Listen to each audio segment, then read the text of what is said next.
This is Mohammed Hassan Meraz. Welcome to another solution tutorial of SolidWorks. Today we're going to solve this 3D problem. In this 3D problem, this is the isometric view and all the dimensions are given in the isometric view. Okay.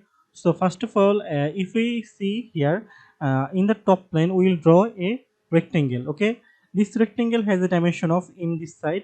You can see 20 plus 10 plus 20, 10. So total distance is 40 unit. Then if we see in this side the dimension, here you can see it has a dimension of 40 unit. Then we will going to extrude boss it in this upper side, and for extrude bossing it we can see it has a dimension of 30 plus 10 unit. So you can see it has a dimension of 40 unit also.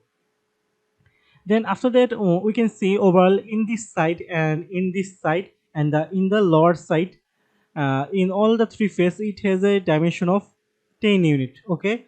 So we will going to use the shell feature to cut this shell portion, this blank portion. Okay, we will use the shell feature here.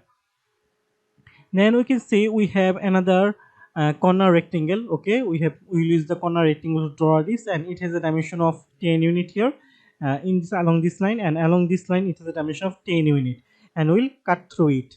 Then finally you can see we have our chamfer here, and this chamfer is equal distance 10 unit by 10 unit. You can use 10 unit 10 45-degree angle, or you can use manually 10 unit by 10 unit. Okay, and let's go back to our SolidWorks. So first of all, I'm selecting the top plane. Now right click on it. Now sketch, then normal to it. Then I'm going to select the corner rectangle, center rectangle, and place in the center rectangle here, and drawing a rectangle of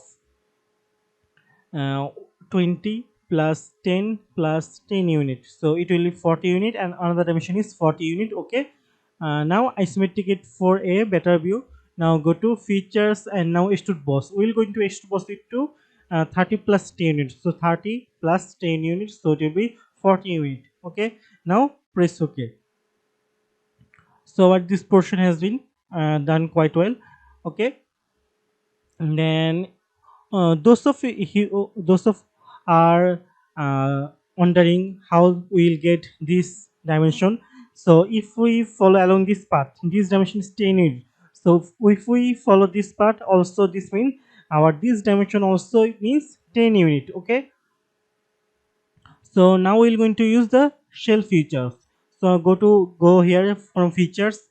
Now select the shell feature from here, and from our shell will be 10 unit. So now select show preview, forgetting overview. So which side we don't wanted to shell? We don't want this side to be shell.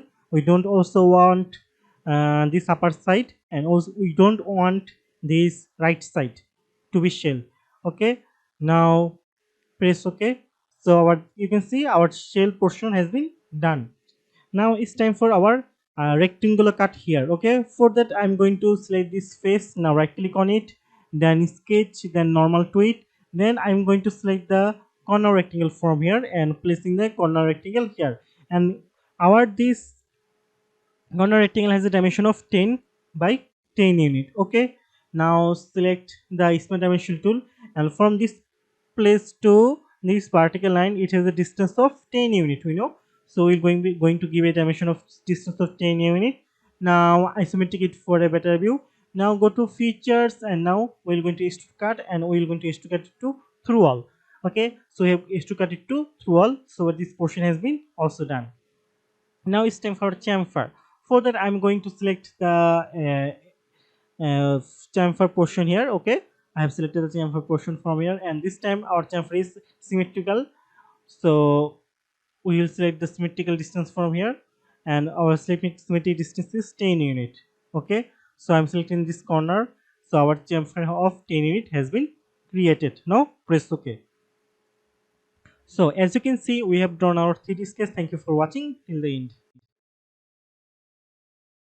Thanks for watching, and keep learning.